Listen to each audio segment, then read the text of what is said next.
คลิปนี้เราจะมาแนะนำวิธีการสมัครเว็บไซต์ของ VTech เนาะขั้นตอนที่เราต้องมีก็คือจะเป็นอีเมลเนาะขั้นตอนที่2ที่เราจะมีก็คือจะเป็นลิงก์สมัครหรือจะเป็นรหัสอ้างอิงเนาะเดี๋ยวเขาจะใส่เป็นลิงก์สมัครเอาเนาะหลังจากที่เรามีลิงก์สมัครเรากดเข้าไปเลยเนาะกดเข้าลิงก์สมัครไปแล้วมันจะเด้งขึ้นมาหน้านี้เนาะจะมี1 2 3 4เนาะจะมี4บล็อกที่1ก็คือให้เราใส่อีเมลบล็อกที่2แม่นให้เราสร้างเป็นพาสเวิร์ดเนาะตัวที่3ใส่เป็นชื่อดินเนาะอีเมลของเราเนาะให้เราไปเอาอีเมลของเราเลยเนาะตามนี้เลยเนาะเราใส่อีเมลเดี๋ยวเขาจะพิมพ์ใส่เนาะพิมพ์ใส่เลยเนาะค่อยพิมพ์อีเมลใส่เนาะหลังจากที่ว่าพิมพ์อีเมลใส่แล้วก็กดเบิ่งคืนก่อนเนาะให้ละเอียดให้ถึกว่าถึกระบอเนาะโอเคถือว่าพิมพ์อีเมลใส่แล้วก็ตัวบล็อกที่2เนาะบล็อกที่2ตัวนี้ก็คือสร้างเป็นพาสเวิร์ดเนาะพาสเวิร์ดก็คือเราสร้างขึ้นมาเองเลยเนาะจะให้เป็น6ตัวขึ้นไปเนาะเดี๋ยวค่อยจะสร้างถ้าว่าผู้ใดยันดื่มก็คือพิมพ์ใส่แล้วก็คลิกใส่บนตาบนขวามือนี่แล้วก็ให้แคปหน้าจอไว้เนาะโอเคเดี๋ยว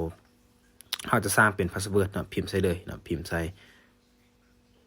โอเคหลังจากนั้นก็คือให้เราแคปหน้าจอไว้เนาะยันดื่มเนาะแล้วเข้ามาบล็อกตัวที่3ตัวนี้ใส่เป็นชื่อดินเนาะพิมพ์เป็นภาษาอังกฤษเนาะแล้วก็ปนกับตัวเลขก็ได้จังไดก็ได้เนาะพิมพ์ใส่เลยเนาะอย่างน้อย6ตัวเนาะพิมพ์ใส่ปึ๊บแล้วพิมพ์ตัวเลขใส่พร้อมหลังจากนั้นก็คือตัวที่4มันจะมีรหัสอ้างอิงไว้แล้วเราบ่ต้องไปเปลี่ยนเนาะหลังจากนั้นก็คือให้เรากดไปอยู่ที่บล็อกสีเดิงตัวสุดท้ายเนาะตัวสีเดิงหั่น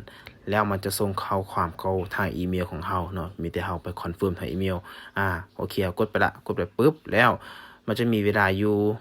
30วินาทีให้ทันเวลาตัวนี้เนาะบอกจะเข้าอีเมลบ่เข้าไปอีเมลปึ๊บแล้วสังเกตเบิ่งเนาะมันจะส่งข้อความเข้ามาแล้วหลังจากนั้นกดเข้าไปเลยหลังจากนั้นกดคำว่า activate ตัวนี้เข้าไปเนาะกดเข้าตัวสีเหลืองๆตัวนี้ปึ๊บแล้วมันจะคอนเฟิร์มให้เราเนาะมันจะเด้งขึ้นมาโอเคบัญชีของทานได้ถึกนำใส่แล้วเนาะ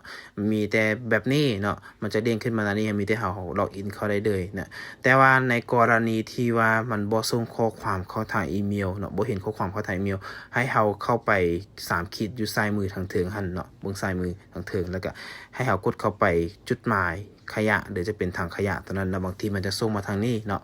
ตัวนี้ในกรณีที่มันบ่ส่งมาเนาะโอเคถือว่ามาหน้านี้เราสำเร็จแล้วเราก็คือเอาอีเมลของเราใส่เลยเนาะพิมพ์อีเมลของเราใส่อีเมลกับรหัสผ่านตัวที่เราสมัครเนาะของค่อยจะเป็นแบบนี้เนาะเดี๋ยวค่อยจะพิมพ์ใส่ย้ำอีกทีนึงก็จะเป็นอีเมลที่เราสมัครผ่านเมื่อกี้นี้เนาะโอเค .com ตัวรหัสผ่านก็คือจะเป็นรหัสตัวที่เราสร้างขึ้นเนาะถ้าเราย่านดื่มเราแคปไว้ตัวเมื่อกี้เราแคปไว้เนาะให้เรากลับไปเบิ่งก็ได้เนาะกลับไปเบิ่งตัวที่ว่าเราแคปไว้เลยเนาะโอเคแล้วหลังจากนั้นเราไปวางใส่เนาะพิมพ์ใส่เลยเนาะหลังจากที่พิมพ์ใส่ก็คือกดเข้าสู่ระบบเลยเนาะโอเคเนาะถือว่าผ่านแล้วเนาะถือว่าผ่านถ้าเปิดบัญชีการนำใส่ของเว็บไซต์ VTech ตัวนี้ผ่านแล้วเนาะตัวนี้เราสังเกตเบิ่งเลยเนาะจะเป็นชื่อที่ว่าเราสมัครเมื่อกี้นี้เนาะง่ายๆเนาะวิธีสมัครเว็บไซต์ของ VTech ประมาณนี้เลยเนาะง่ายๆเนาะถ้าเรามีอีเมลแล้วก็สมัครง่ายๆประมาณนี้เด้อ